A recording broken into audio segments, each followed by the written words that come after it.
Welcome, welcome, welcome. It is Monday, July 21st. And man, I think alt season has arrived. We're going to talk about all that, of course. We're also going to talk about the macro environment, some new drama between Powell and Trump. Seems like that's been going on all year, but certainly some new developments there, as well as what's going on in the broader crypto space. And then we're going to hone in on some DePIN projects. Things have gotten pretty fun over the weekend, over the course of the last couple of weeks, really. But hopefully everyone's having a fantastic day. We got some people in the house. What's up, sir? How's it going? Hopefully everyone had a fantastic weekend, but it is hard to step away right now with everything happening on the price action. Everything's pretty glorious at the moment. But let's start off with a fun story. We talked about this last week. This went quite viral last week. If you all know about the CEO that got caught on the kiss cam, he stepped down. So obviously that was not a good look for him. A lot of his employees came out, did not speak too highly of him. But I thought this was kind of funny. They at the baseball game, they did a kiss cam for what do they call it? I guess they call it the Coldplay kiss cam. Watch this. I think it's pretty hilarious.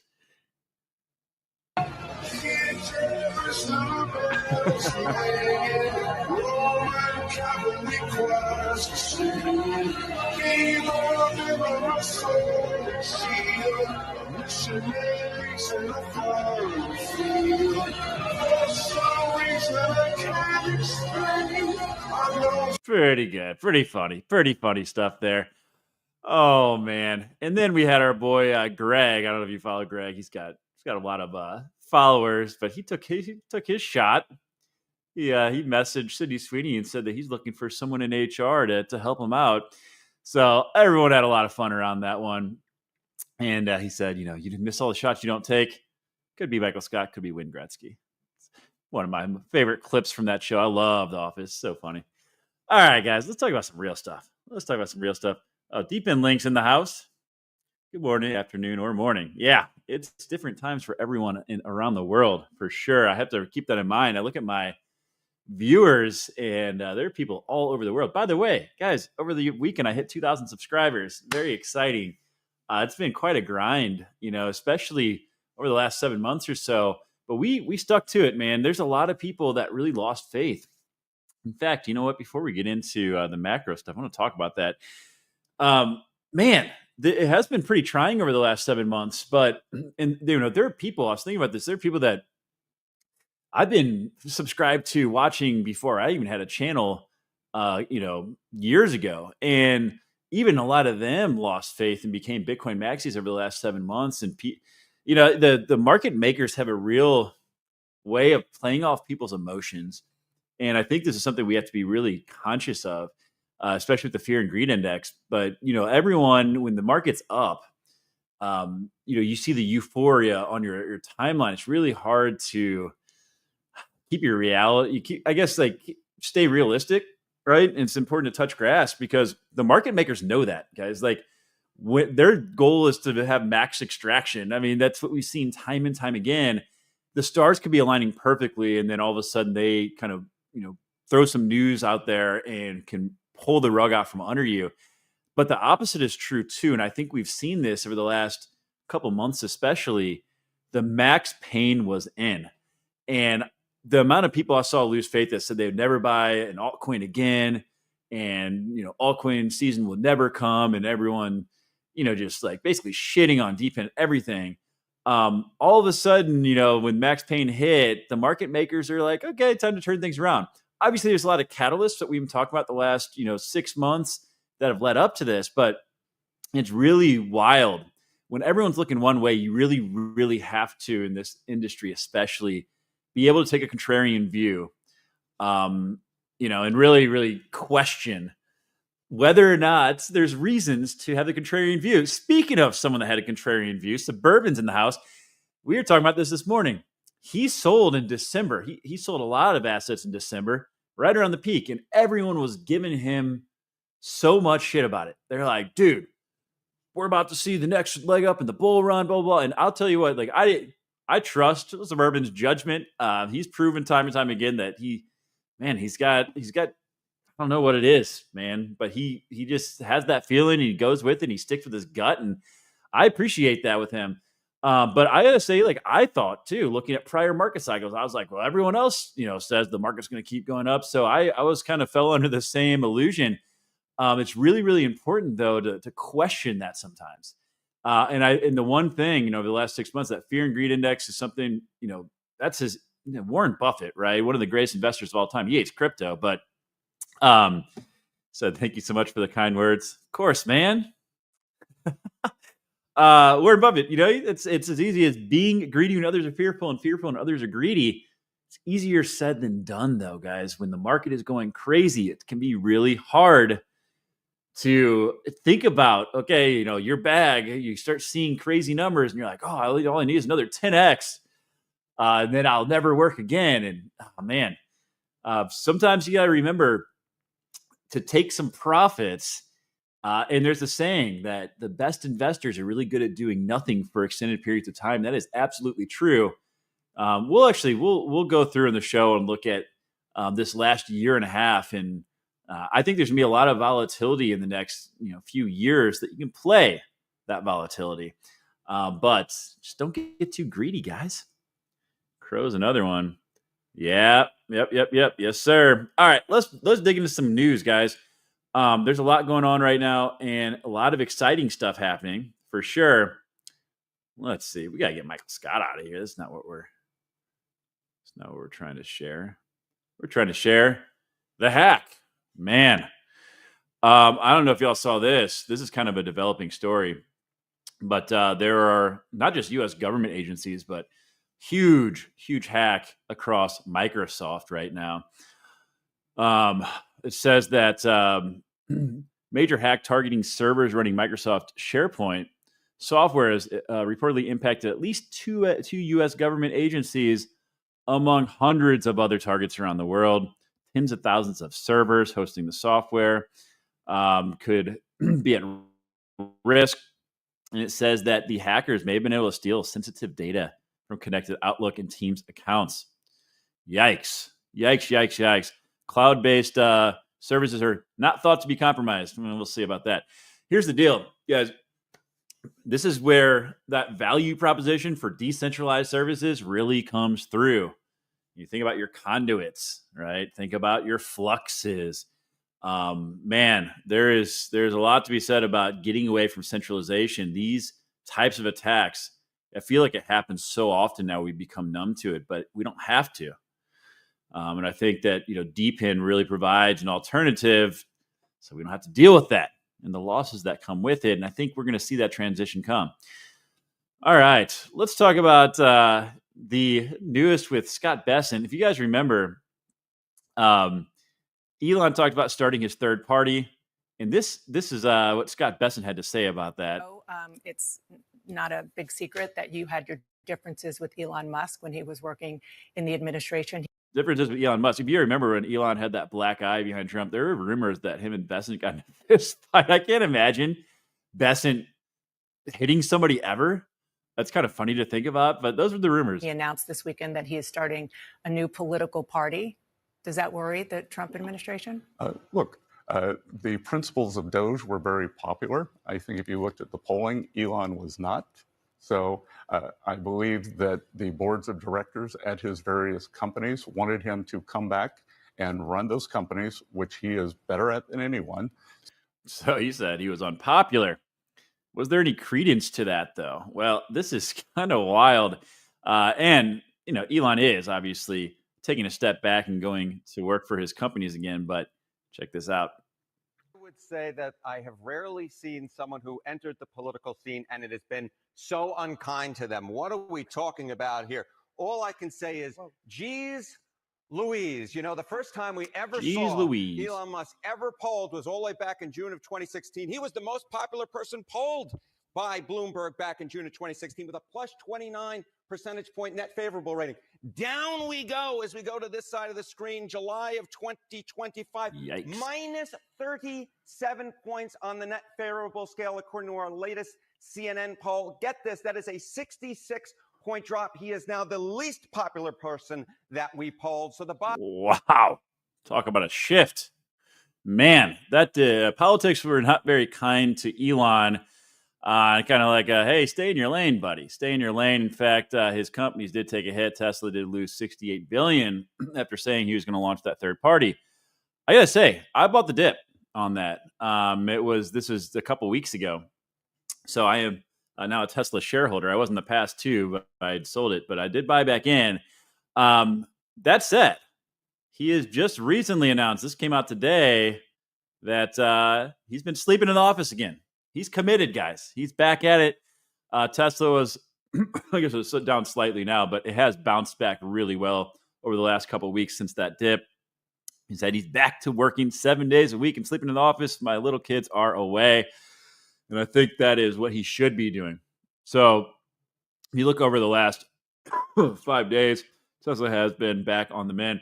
Here's the thing with Tesla, guys. Like, we've talked about this, but the robo-taxis and that opportunity when it comes to autonomous taxis, like multi-trillion-dollar industry. And if you own a Tesla, you're going to be able to, when you're not using it, let your car just go out and drive people around and make money off of that. Like, that is going to be a crazy concept, and I think it's going to do really, really well for Tesla. Oh, all right. Let's talk about the rest of the market, though. We have NASDAQ and S&P hitting record levels. Unreal. God, it was not long ago that everyone was just freaking out. We have S&P and NASDAQ reach new record highs today, bolstered by gains in mega caps, and that is what we're seeing with the tech stocks. Man, they are going nuts. And it says that investors are geared up for this week's major tech earnings, while prospects of fresh trade deals also boosted sentiment. And if we look at these charts, wow. Okay, so this is the this is the NASDAQ. Look at this epic run, guys. I have to think at some point the music's going to stop. We're due for a reset. I don't know when it's going to happen, but it's great to see these new all-time highs and things just going absolutely bananas. But I feel like things are a little overheated. Okay, but that has been a ridiculous run, and the same thing on the S&P. I mean, these charts are insane. So for anyone that's been in the market, man, like it's been good, unless you're holding all altcoins. That's been pretty brutal. But if you have your stock portfolio, that's certainly been doing well. And so is Bitcoin.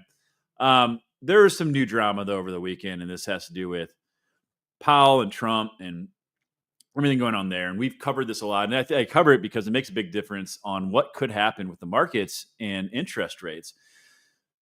So Trump came out this weekend and tweeted this out. He said the Wall Street Journal ran an untruthful story about him, saying that Bessent explained to me that firing Jerome Powell, he said the worst federal chairman in history, would be bad for the market, which it would be bad for the market. We've talked about this. It would be bad for the market. But he said, no one had to explain that to me. I know better than anybody what's good for the market and what's good for the U.S., blah, blah, blah. Markets would have crashed and weren't for me. I'm not so sold that it's not going to crash. But anyway, this basically forced Bessent's hand to now come out and say that they are reviewing the entire Federal Reserve. One of the things we talked about last week was that they're trying to go after Powell for the renovations on that building. I played the clip. I thought his answers about that were fine. I doubt they're going to get him on that. But now they said that what we need to do is examine, this is from Scott Bessent, we need to examine the entire Federal Reserve institution and whether they've been successful.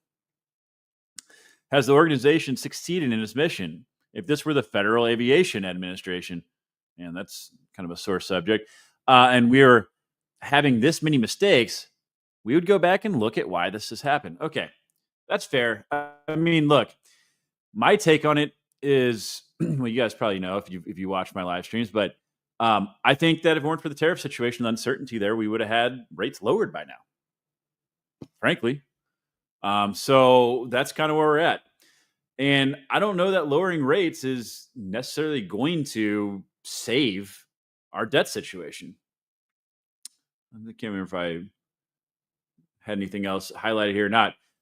Because here's where all eyes are at, and this is all coming down to the reason why Scott Bessent's talking about this, why Trump is so gung ho on everything is that they want Powell to lower rates, and in particular, these longer term treasuries are what everyone has their eyes on.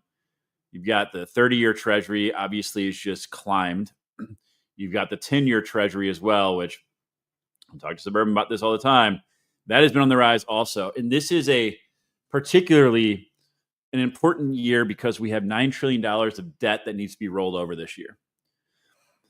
And the interest we pay on that debt is dependent on these potentially longer term treasuries. And that's actually the thing I want to talk about is how we might not be using longer term treasuries.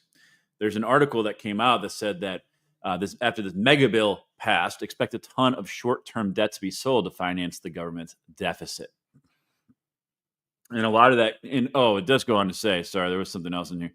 It says that bond market participants were preparing as Trump's massive plan for tax and spending cuts was signed into law, opening the floodgate for short-term treasury bills needed to finance the government's deficit. So essentially, they have $9 trillion of debt rolling over that they can finance that through 10 or 30-year treasuries or and those would be bonds. Anything over a year is a bond. Anything under is a bill, treasury bill.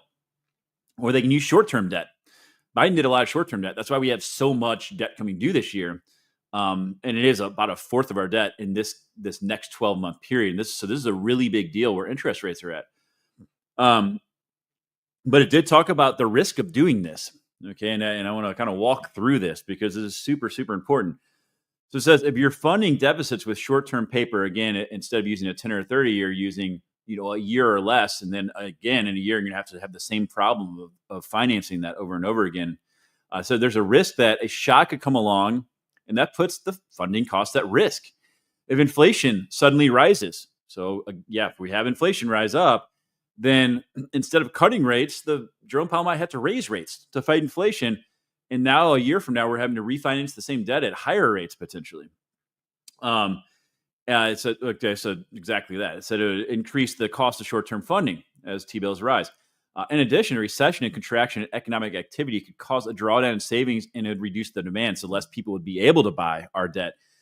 So this is a big deal, and this is something we got to keep an eye on because China in particular, which used to be the biggest holder, they have been selling off our debt. And this is something that people were worried about earlier in the year, and now it is coming to fruition.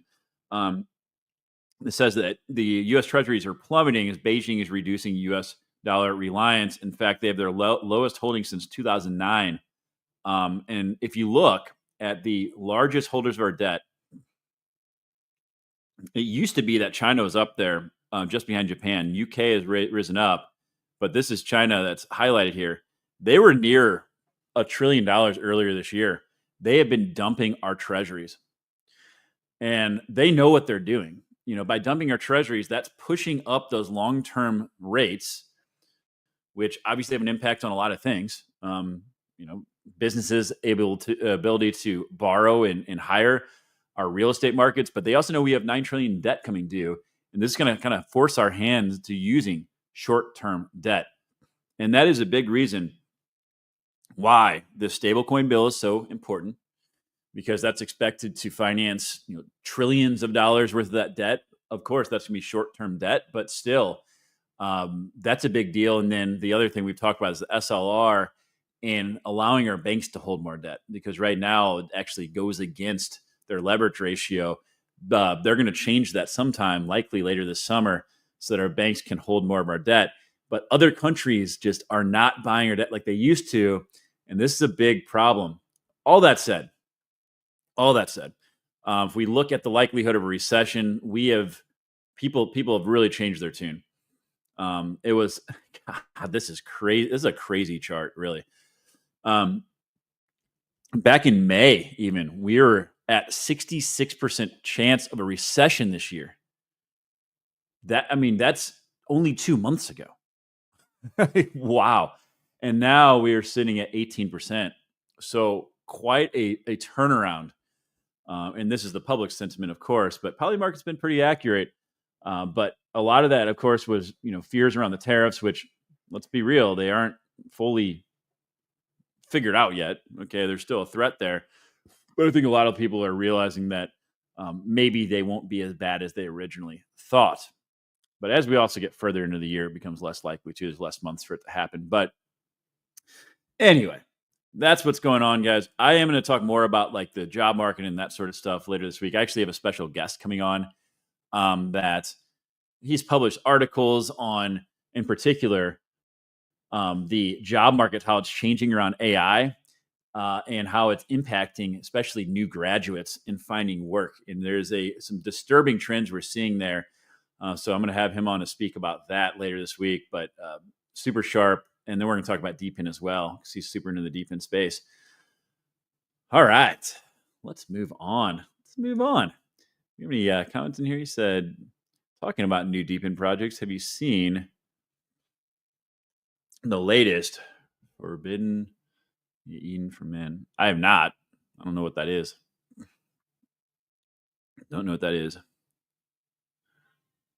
Also, did you know that Crypto.com helped Trump acquire 2 billion in Bitcoin? I didn't know that. I knew about him acquiring 2 billion Bitcoin. I'm going to talk about that in a minute, actually. I didn't know that Crypto.com was part of that. So Suburban staked a bunch of his crypto to earn CRO tokens, and it's paying them pretty well. Nice little dividend there. We'll pull up the chart, actually. I wasn't planning on it, but I will. I want to see what CRO is doing. All right, let's talk about Bitcoin, though. Bitcoin has been on a hell of a run, guys. We're sitting at just under 118,000. It's kind of funny. Like, we saw a big sell-off yesterday.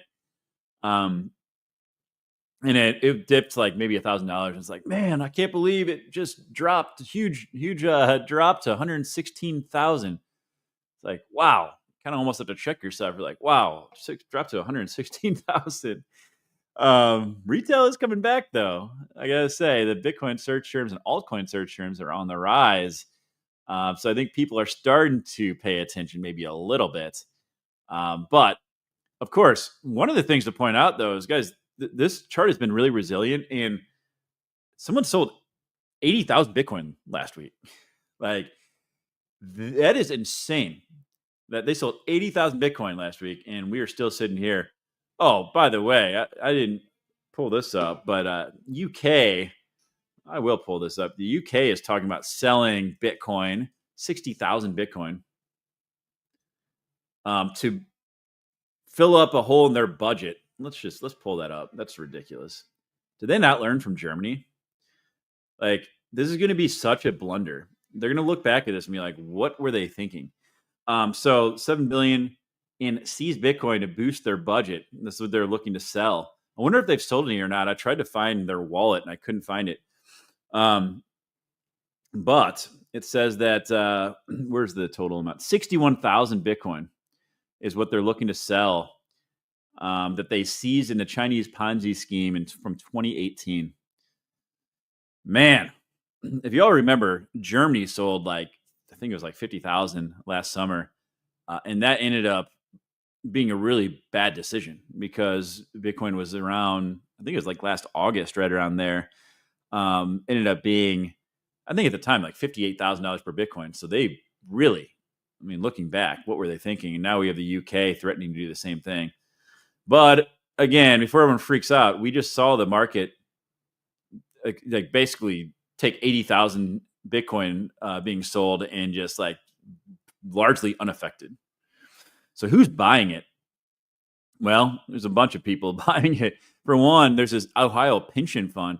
And I call attention to this because I think it really gives us an idea of like the amount of buying that's taking place and where it's coming from. It's coming from everywhere. They bought MicroStrategy. So it says that the Ohio pension fund boosted its exposure by acquiring 21,499 shares. They already had a bunch of shares, so they're now over 101,000 shares.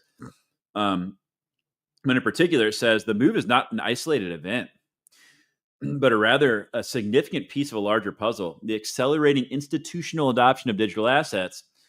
It says, while the journey has been gradual, a clear trend is emerging. You have more sophisticated investors buying, you have endowments, family offices, public pension funds are all exploring crypto.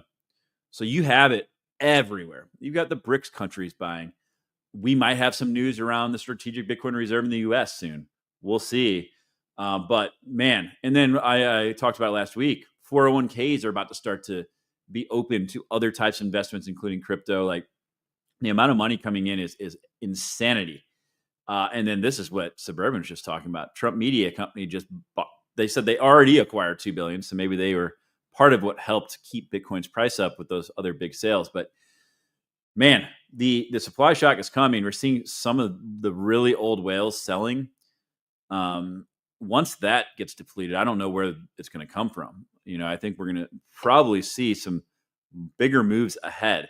Now, the other thing, talking about other coins, your altcoins, Bitcoin dominance is finally dropping, guys. We have seen, like, over the course of the last year, we just had this chug upwards. Obviously, we saw this when our alts kind of peaked back in mid-December, and from there, it's just very, very brutal. We're starting to see a big move here, and this is really good to see. Over the last month in particular, we're seeing Bitcoin dominance really drop. And of course, this means that altcoins are gaining steam. And for us holding alts, especially in the DePIN sector, this is really good news. But Ethereum has been stealing the show recently. And they talk about this, and we've been talking about this a lot on the show for months now, but the media is starting to pick up on it. But they talk about the Stablecoin Act and why Ethereum is the big beneficiary. So the largest beneficiary of the Genius Act is Ethereum, because the majority of stablecoins are deployed on top of Ethereum. Ethereum is experiencing power law dynamics where 90% of tokenized assets and stablecoins are deployed on Ethereum, similar to the power law dynamics of Google, where 90% of searches happen with Google, and Yahoo gets a small percentage, or Bing gets 1%. What do you think the biggest risk is to this new business of yours and to Ethereum itself, which is to say, how much you worry about some other coin or other kind of tokenization effort competing with Ethereum? I don't worry about that, because I think that Ethereum is the only blockchain that is able to be a substrate for the decentralized global economy due to the robustness. It's the only one with multiple clients and the ability to actually handle global throughput. So maybe. I don't know about that, but I do think Ethereum is going to continue running, and it has been on a hell of a run. And I thought this was an interesting hot take from this guy too. And I think there's some Bitcoin maxis that are probably not going to like this statement. So you're an Ethereum guy. Do you own Bitcoin? I'm not. I do not own Bitcoin. None. I'd rather have an iPhone than a landline. Shots fired. Yeah, look, Ethereum's having its time to shine. It was well overdue. It was being suppressed. People were just dogging on it. And we talked about this a lot, how institutional investment is coming into Ethereum, guys. Like the layer twos especially. But I don't think we can just discount every other option. And for him to say, I don't worry about any competition. Yeah, famous last words, buddy. So there are other chains out there you have to pay attention to for sure. You have your Avalanche. You have a lot of people like Sui or Sui. I said Sui, and my buddy William was like, no, it's Sui.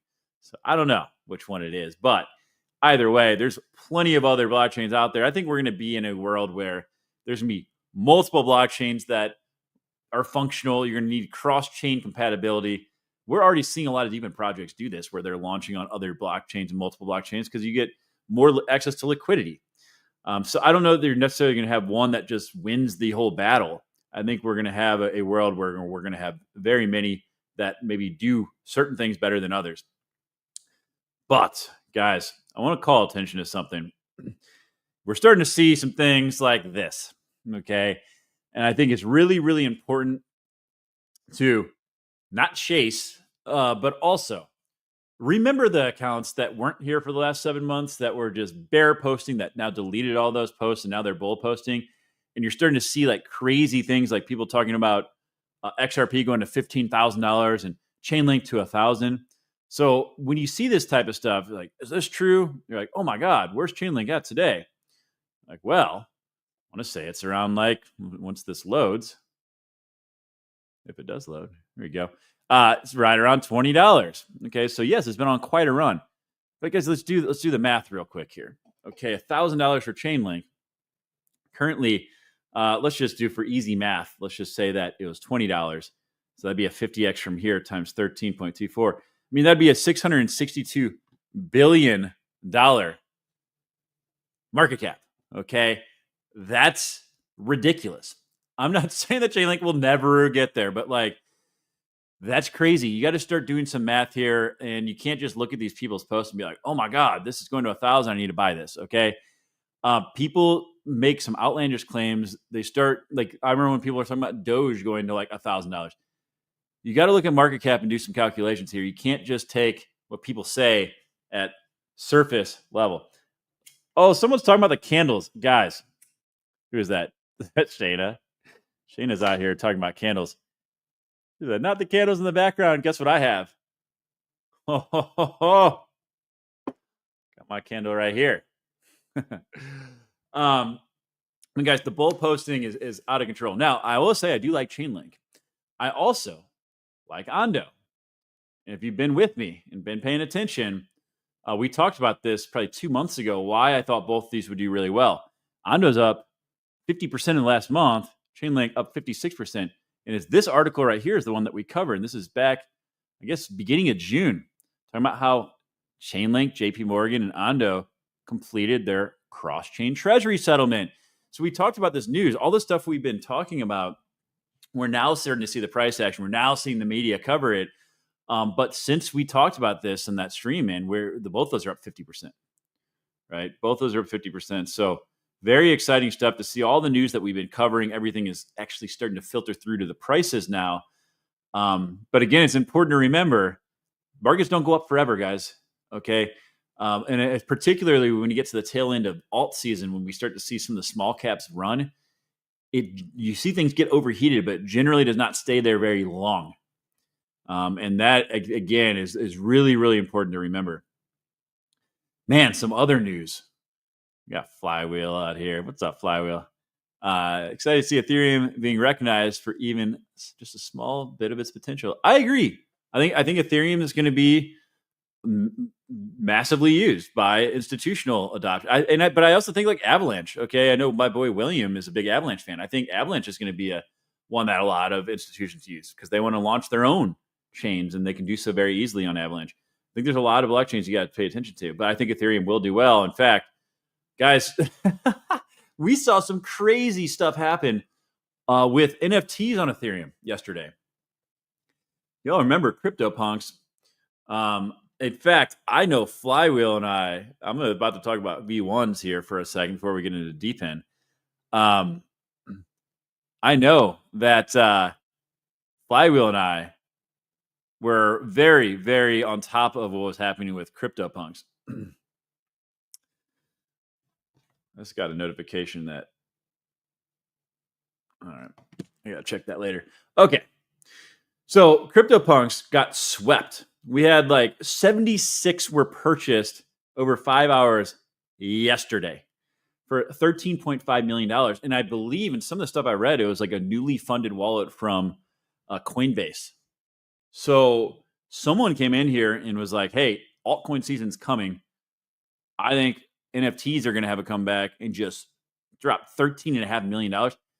Or their speculation is someone going to start a NFT treasury or an NFT like ETF or something of that nature. That would be super interesting.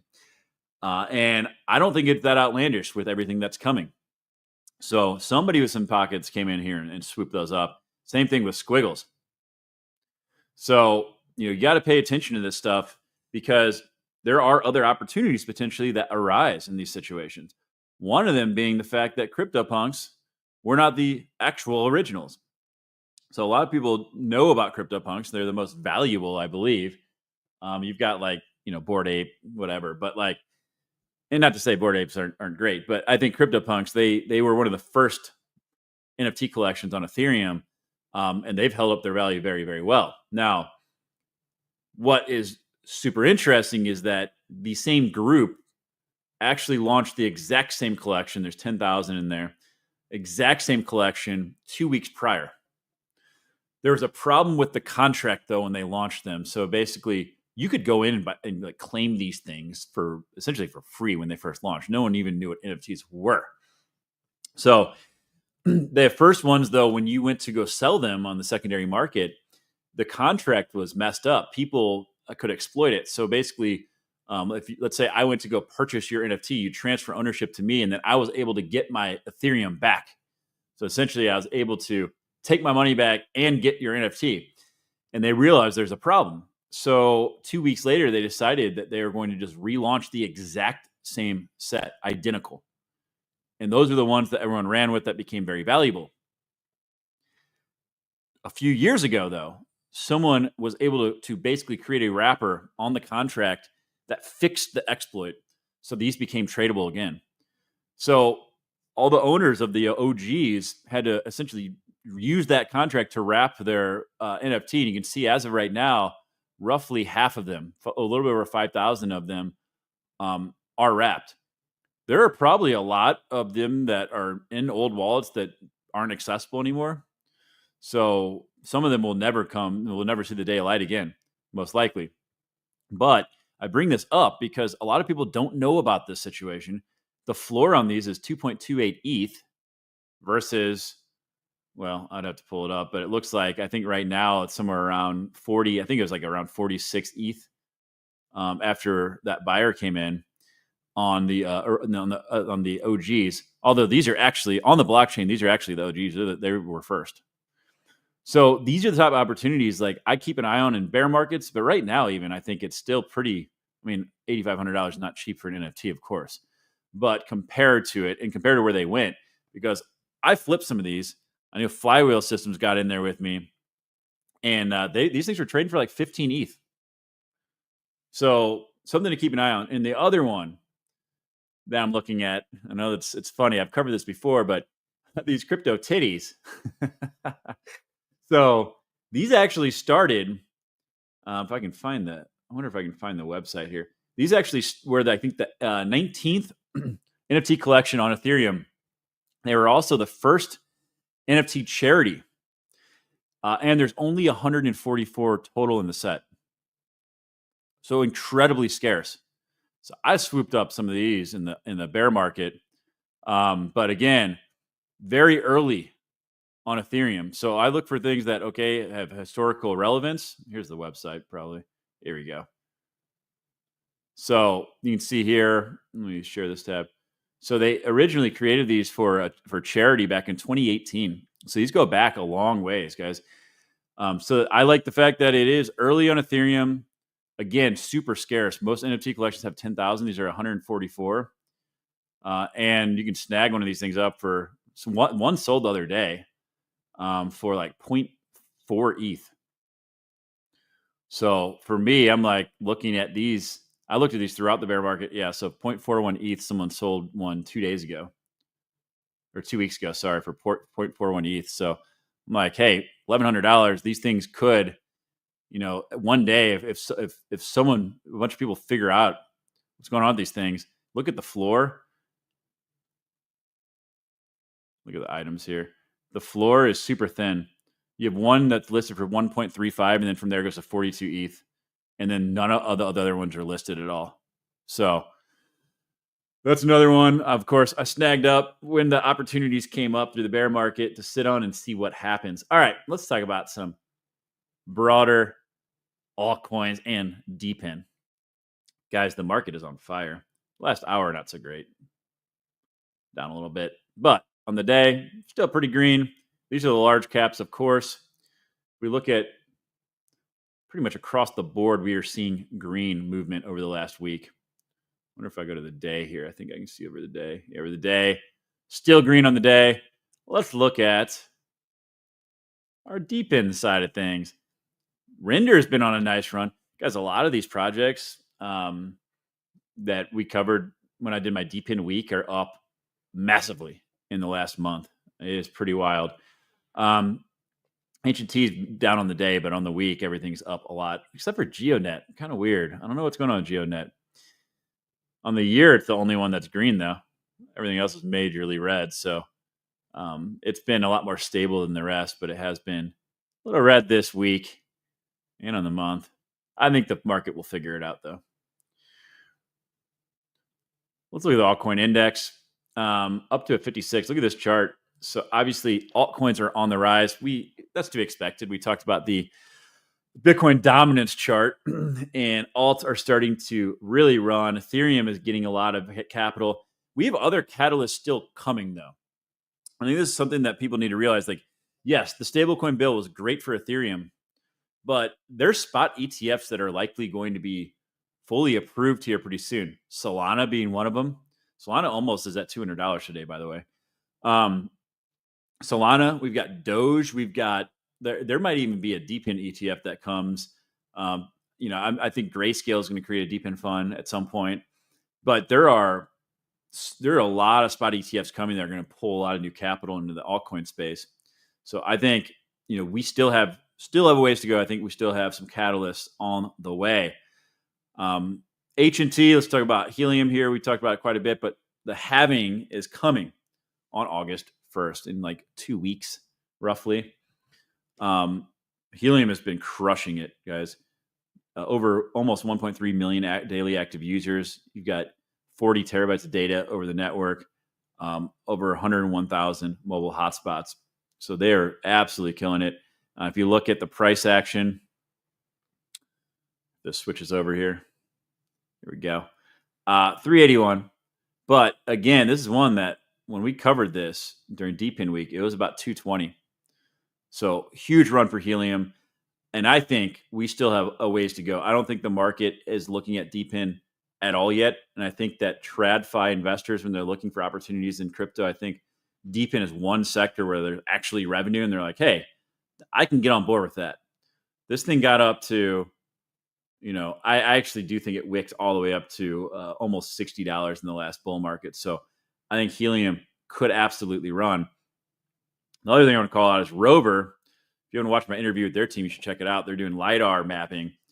They have they opened up their pre-orders for their Litecoin. That's their high, they're basically their high value unit that does the LiDAR mapping.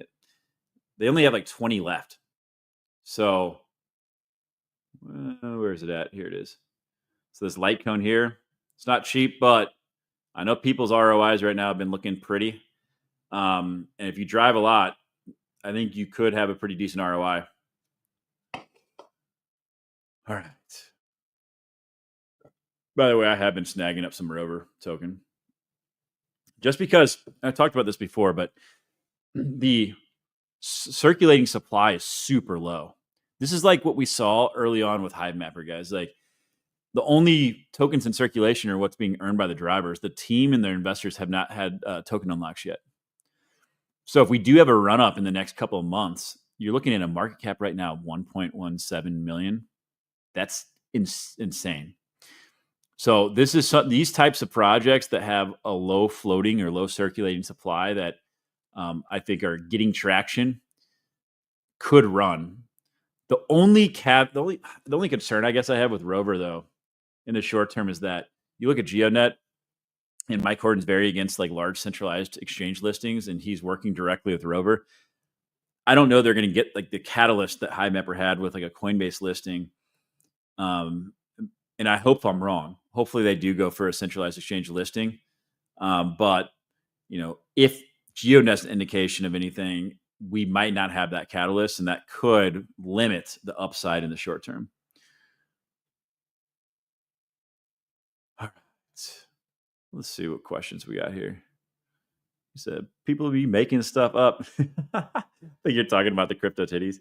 Yeah, man. I mean, it's ridiculous.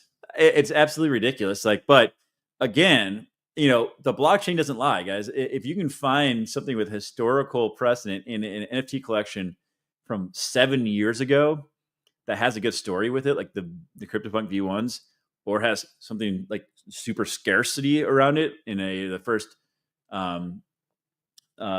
charity NFT, I think it's worth taking a shot at and seeing where it goes.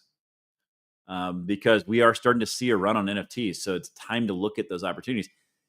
You have to like with DePIN is where my main focus is, but I think it's really important to be able to look at the overall market and identify other opportunities. Like last year, as much as it pains me to say it, I made as much money flipping freaking meme coins as I did on my DePIN investment. And it's so stupid. But I don't care if it's, I mean, I care that it's stupid because, you know, meme coins pull liquidity from real projects and I don't think it's good for the space, but it's still going to be there. Whether or not I invested it or not, it's going to be there. So you might as well try to take advantage of the opportunities. So I'm always looking at other trends and see where the money is going to try to capitalize. And I think you're kind of selling yourself short if you're not looking to do that. Let's see here. You said, did you keep your demo fleet or drop it?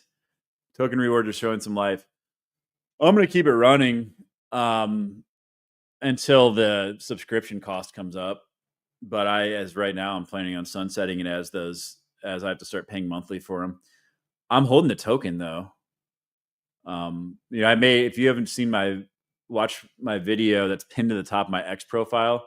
I also have the same one on my YouTube channel. Go look at the demo section if you want to go more in depth on that. But I think the token could do well. I think that the business case is there, but I don't want to pay monthly for 250 vehicles in my fleet.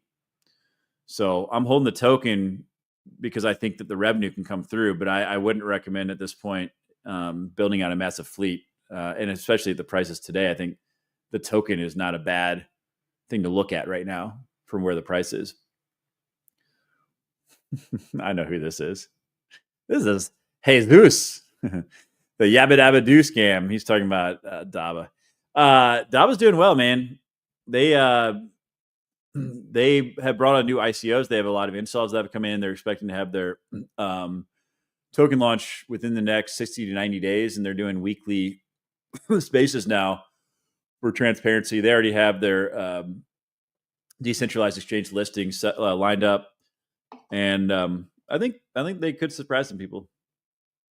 I know a lot of people don't trust it, but we'll see.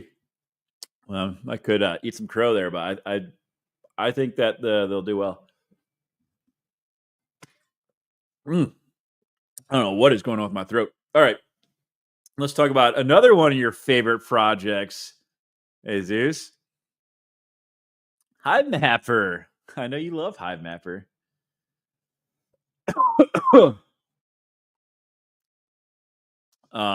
You said, why do you still do Ariel's AMAs? Because, man, I know there's a lot of hate around Hivemapper, and I think, yeah, sure, certainly all projects have some criticism due, but you know, in DePIN right now, I think a rising tide lifts all boats, and I think the more we see projects work with Web2 customers and show that this space can actually provide value is a good thing. Now, are the tokenomics around all these projects perfect? No. Are there going to be, I think, learnings that are applied to future projects? Yes, I think so for sure. But I have to say, I think the fact that they have used DePIN to get people out mapping to collect data and create a viable product in the backend that's being used by Lyft, that's being used to train autonomous vehicles with Volkswagen, that's pretty freaking remarkable, man. I think 3 years ago, no one would have thought that was possible. And I think that's helping pave the way for this space to grow. So that's why I host their AMAs. All right, so let's talk about MIP 24 because that is going into effect. For B mappers, I think they're going to be pretty happy with the changes here. So let's talk about this. There's really a few changes I want to highlight. Essentially, the TLDR here is that the way they had their reward incentive structured, it was around how many images you uploaded, which was great for the HTC. But with the B, it doesn't really work because their goal is not just to upload every imagery. In fact, it's to focus on the imagery that's valuable and detecting signs and artifacts on the road that are useful to the end consumer with the goal of actually uploading less imagery. So they had to restructure the way they had their rewards. So they made some changes. Number one is the hex-based model. So as opposed to you being rewarded based on how many images you captured and uploaded, now as long as the camera is on and uploading, it's based on how many hexes you drive through. So as long as the camera is on and available as you're driving, that's how you're going to be rewarded. Another thing is 24/7 mapping. So this will not be for the HTC, but for the B, you can now map during the day and at night. So 24/7 mapping. So that's awesome. Also, the number one, the hex-based contribution model, that is to very much reward the B more than the HTC. Another thing is upload time and freshness. So again, for people that have the LTE version that are paying for a mobile plan, the faster you upload time, the more you get bonused. So all three of these should really impact and improve the amount of rewards that are going to people with the B. So those are the main changes going to affect. I don't know if there's any other main things to talk about there, but it makes sense, guys. Like the B should get rewarded more, and that's providing more value. I mean, the customers want more real-time data. They want data that is going to call out the things they're looking for, and that's what the B is doing is processing at the edge. The HTC will be phased out eventually. I don't know when, but it will be phased out eventually. One thing that was stated here is that the HTCs will probably get pretty cheap in the next 2 weeks because side cams are no longer going to be allowed. So people that were running 2 cameras are likely going to be selling their HTCs. So if you're looking to get one cheap, you could. But it was mentioned on the AMA that eventually the HTCs will be phased out. I don't know what that time frame looks like, but it will happen at some point. All right. Let's look at Honey. Honey's been on a little bit of a run. Nothing crazy. You've got on the week 20% is pretty good on the week. Still a far cry from where we were on the high end. 25% roughly on the month as well. So sitting at $113 million market cap and fully diluted at $250 million. So, I think with Hivemapper, there's definitely a lot of criticism. I think, their hardware was delayed.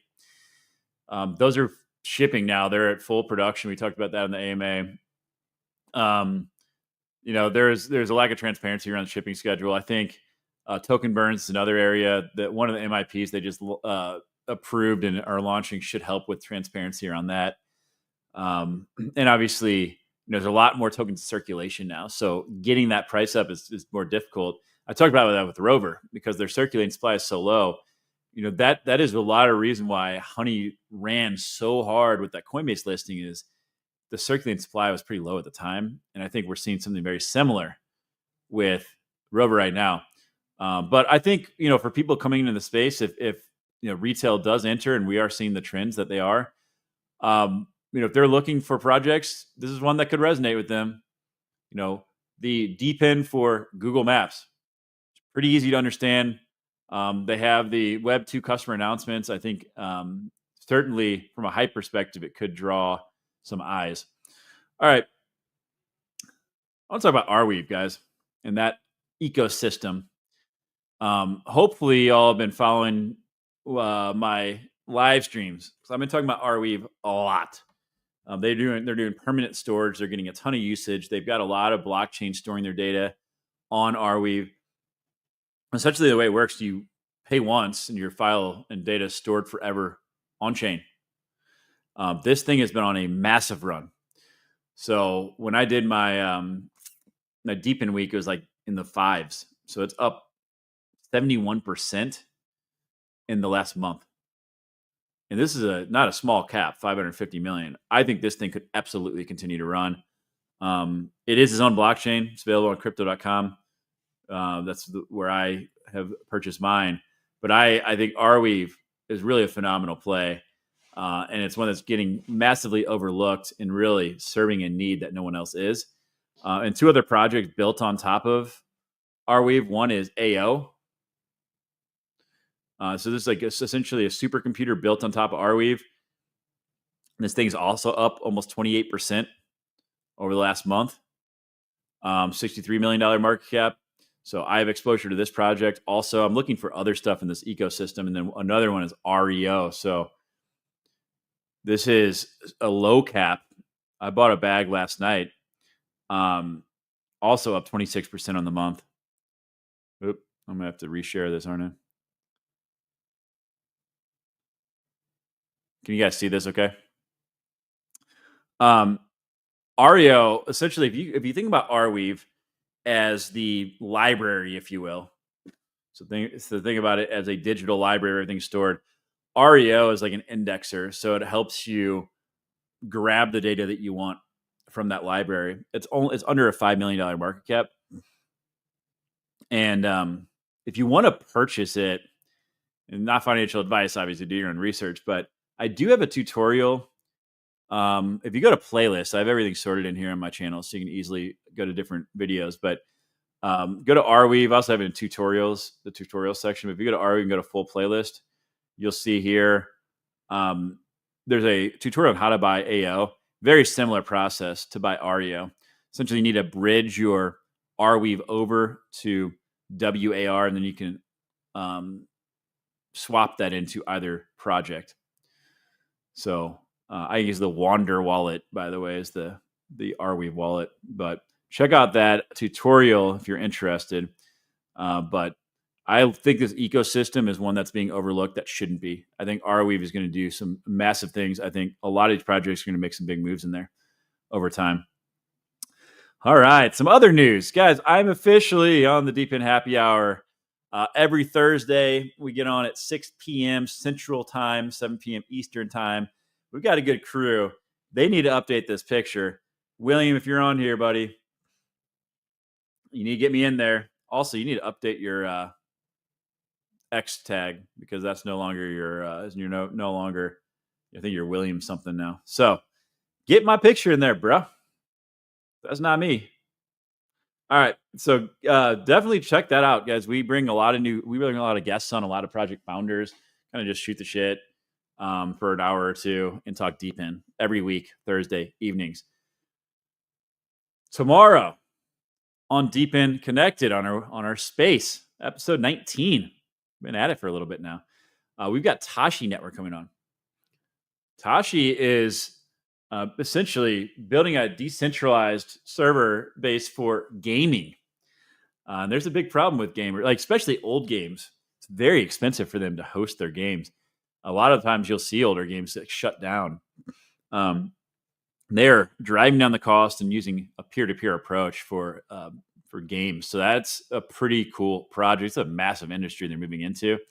But we're going to be bringing their CTO on tomorrow. That dude is smart.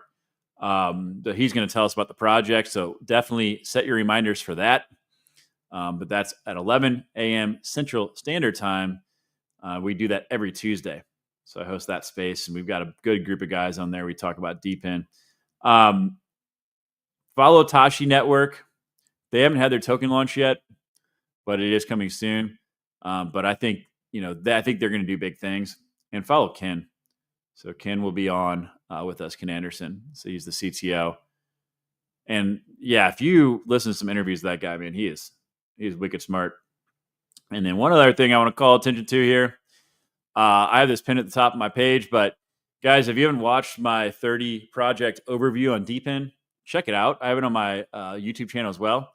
But I cover a lot of projects in here. You can jump to any project you want. It has been getting some traction, but also give it a like and share if you could. But man, a lot of exciting stuff happening right now, guys. And I think DePIN could finally get the surge we've been looking for. I'll cover some of the reasons I think retail is coming in. There's some good indications on that on Google search terms and stuff. I'll cover that tomorrow. That brings us to the end of the show. Y'all, I appreciate everyone that joined today. It's been a lot of fun. We'll be on every day this week. We'll hopefully have green candles and a lot of exciting things taking place. All the hard work, all the perseverance over the last 7 months will pay off. Have a fantastic day, guys. Peace.